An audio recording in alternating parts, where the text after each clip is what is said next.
Vamos lá, vamos fazer um resumo aí desses um dia aí de loucura na nossa bolsa, né? Na nossa bolsa local, Ibovespa. Ontem saiu o relatório de despesas, contingenciamento. O mercado esperava que o governo faria um bloqueio de 10 bilhões, 9 a 10 bilhões. E pouco achava que ia ter uma grande surpresa. Só que aí teve uma surpresa. O governo, ele não fez 10 bi, fez quase mais de 30 bi, né? Entre contingenciamento e bloqueio. Isso mostra que o governo estava com um compromisso legal de cumprir o arcabouço. Ok, tivemos partida 1 e pouco, 2 horas da tarde. Começou a ter um rally insano. As ações começaram a subir demais. As calls compradas começaram a subir, valorizar. Todo mundo ganhando dinheiro na bolsa. Dólar caindo. Dólar chegou a bater ali no 5,63, né? Juros caindo. Tudo bonitinho, tudo bonitinho. Só que 1 hora depois, menos de 1 hora depois, anunciou a bomba, que é o aumento do IOF, que é para pessoa física, para empresas, para quem aporta em previdência privada. Então, o que aconteceu após o anúncio? Bolsa que estava subindo 1% virou para 1% negativo, juros começou juros que estava caindo mais de 1,5% começou a cair menos. As ações que estavam subindo bastante, a ação subindo 7%, começou a ir para 3%, para 2%, teve ação até que virou. E o dólar, que estava lá no 5,63, foi para 5,70. Né? Ou seja, dólar mais caro. Dólar mais caro é ruim para a inflação, é ruim para um monte de coisa. Né? Para os nossos custos do dia a dia, mas parece que o governo ele não tá se tocando disso. Um dia antes, ou 2 dias antes, o governo tinha anunciado aquele programa de isenção de conta de energia elétrica para 30, 40 milhões de pessoas, 60 milhões de pessoas, e todo aquele estardalhaço. E logo, 2 dias depois, vem a conta, que é o IOF. Ah, mas o IOF é só para quem viaja para fora, é só para não sei o quê. Não, o IOF ia ser para empresas. E adivinha para quem essas empresas vão repassar esse custo a mais? O IOF, quando a empresa também vai fazer uma contratação bancária, um empréstimo, um financiamento, também muitas vezes incide o IOF. E aí, onde ela vai repassar esse IOF? Justamente para a gente.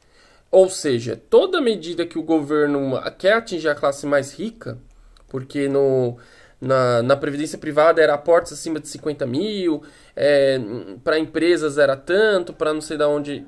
Sabe, toda vez que eles medem esse tipo de coisa, que eles acham que vai sempre afetar os ricos, eles acabam afetando a classe média e, pior, a classe baixa. Porque as empresas elas repassam qualquer custo. Aumentou o imposto 3, 4% a mais, eles repassam 3, 4% a mais pra gente. Ou seja, o governo fala que o imposto vai lá pra cima, mas vem um imposto invisível que pega a classe média e a classe baixa em cheios, que a gente já paga tanto imposto. Existe até a curva de Laffer, né, que mostra como que tem um certo nível que quando o imposto está muito alto, que quando o governo quer aumentar o imposto e o imposto já está alto, ele já não consegue surtir mais efeito na arrecadação, porque simplesmente as pessoas param de investir, param de consumir, param de fazer aquilo. E a gente percebe que com esse aumento do IOF de 1% para 3,5% quando a gente vai fazer câmbio lá para fora, é como se o governo tá colocando assim: você não pode investir lá fora, você não pode levar o seu dinheiro para fora. A gente vai te punir por você fazer isso. E é totalmente prejudicial, porque a gente já paga muito imposto e tem pouco retorno. Todo mundo percebe isso. Segurança, moradia, custos, né? Educação, que é muito fraca. O SUS, que mesmo sendo razoavelmente funcional, tem muita coisa que o SUS não serve, não atende bem. Então a gente já paga muito imposto e simplesmente a galera não pensa em cortar gastos e sim aumentar mais imposto. Só que é burrice falar que esses impostos vão para quem é rico, para quem é não sei da onde, quem é não sei do que. Quando começa a bater nas empresas, quando começa a bater quando bate no rico, o rico tem como fugir. Ele pode fazer uma holding complexa, pode fazer um offshore. Muitas vezes ele já tem dinheiro fora do Brasil. Então acaba batendo na classe média, acaba batendo no cara que está começando a ascender na vida. Então quando o cara está começando a ascender na vida, ou seja, ele está saindo, o cara ganhava 2 mil, começa a ganhar 10 mil, 15 mil, 20 mil, porque fez uma profissão, porque cresceu, o governo fala lá, vamos agora ferrar esse cara. Né? E é complicado. E aí tivemos essa derrocada, né, no mercado, que até agora não, mesmo com, voltando aí o histórico, aí aconteceu uma coletiva às 5 horas da tarde, não foi bem aceita. Quando foi lá por volta das 11 horas, 11 e pouco, o governo decidiu recuar. Detalhe que o Galípolo, que é o presidente do Banco Central, não sabia dessas medidas do governo sobre o câmbio. Porque o câmbio, ele afeta bancos. Ele afeta funding, ele afeta crédito, ele afeta o custo. Ou seja, os bancos, inclusive, para vocês terem ideia, nesse momento, os bancos estão caindo. E por que os bancos estão caindo? Porque o crédito vai ficar mais caro. Porque vai ter empresas que não vão querer pegar mais crédito, porque o crédito já está muito caro. A gente já tem juros de quase 15%.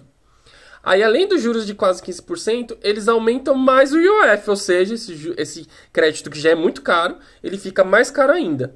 Isso arrebenta os bancos. E se arrebenta os bancos, arrebenta o sistema financeiro. E se arrebenta o sistema financeiro, é uma cascata.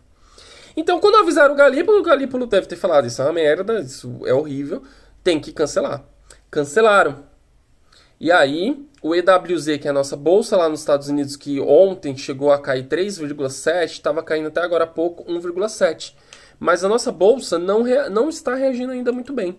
Né? Nesse momento, a bolsa cai quase 1%. Bancos todos caem. Então, quem falava de promoção de Banco do Brasil, dá uma olhadinha no Banco do Brasil. Tá mais barato. Juros ainda continuam subindo. E aí, sabe aquele negócio de morde, assopra? Morda, assopro, morda, assopro. Isso é muito ruim. Isso é muito ruim, porque não só afeta o mercado. Se afetar o mercado compra dólar. Se comprar dólar, a inflação dispara. Se a inflação dispara, quem que se lasca é a gente. Não é só o investidor, é a gente que está comprando pão, é a gente que está comprando uma calça, é a gente que está indo... que a gente que vai colocar combustível no carro. Porque tudo isso é dolarizado. Então, acaba afetando. Burrice do governo. Então, hoje a gente vai aí para um overview. E tá tudo ruim. Tá bem fraco. E ainda para piorar, o Trump decidiu começar a meter tarifa em todo mundo. Já falou mal da Europa, já falou mal da Apple, já falou mal de muita gente. Tá falando que vai taxar todo mundo, ou seja, o Brasil e os Estados Unidos estão bem servidos em termos de caras que adoram taxar outros, adoram taxar população e adoram taxar países, né? E essa é a situação de hoje. Estamos simplesmente numa situação ruim. Lá fora também tá caindo, porque o Trump já criticou o Walmart, já criticou a Amazon e já criticou a Apple. O Walmart falou que teria que aumentar preços de produtos, o Trump já criticou. Ele acha que o tarifaço não vai afetar isso, e lógico que vai. Os produtos vindo mais caros, a Walmart vai repassar para o consumidor final. Então a mesma situação aqui, ó, a mesma narrativa. O Trump tarifa lá um país, por exemplo, tarifa a Europa toda. A Europa vende produtos para o Walmart mais caro. Esses produtos do Walmart, você acha que o Walmart não vai repassar o custo final para o consumidor americano? Vai passar. A Apple, a mesma coisa. Você acha que a Apple não vai repassar? Está repassando. A Amazon não vai repassar? Vai repassar também. Então é isso, galera. Todo mundo que aumenta imposto, ou faz subsídio, ou aumenta imposto num país para achar que não vai ter represália, que esse imposto ele não vai ser carregado para o consumidor final, é mentira. Sempre vai ser carregado para o consumidor final. E é isso. Galerinha que gosta aí de Banco do Brasil, vamos dar uma olhadinha como é que tá Banco do Brasil aqui, ó. Banco do Brasil, ó, R$24, R$24,70. Então, todos os bancos caindo. Nesse momento, quando a gente olha Ibovespa, só tem Embraer e Ambev subindo. Praticamente nada. Aí, quando a gente olha Small Caps, ainda tem Gol, Azul, Marfrig, umas outras subindo, mas nada muito claro. Horrível esse tarifaço, horrível tarifaço dos Estados Unidos, horrível o que o governo aqui local faz. Cada vez mais imposto, cada vez mais complicado.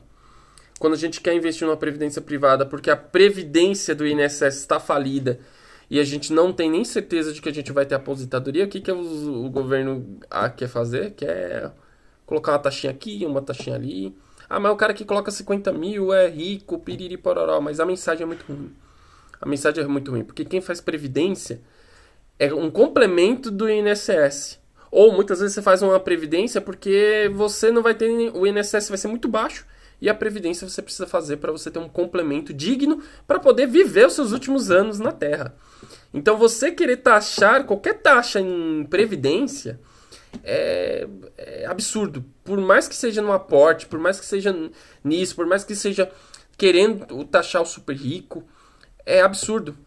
A previdência ela existe porque existe uma grande falha do nosso governo em não garantir uma aposentadoria digna, segura para cada trabalhador, para cada cidadão brasileiro, independente do cidadão ser muito rico ou o cidadão ser pobre ou ser classe média.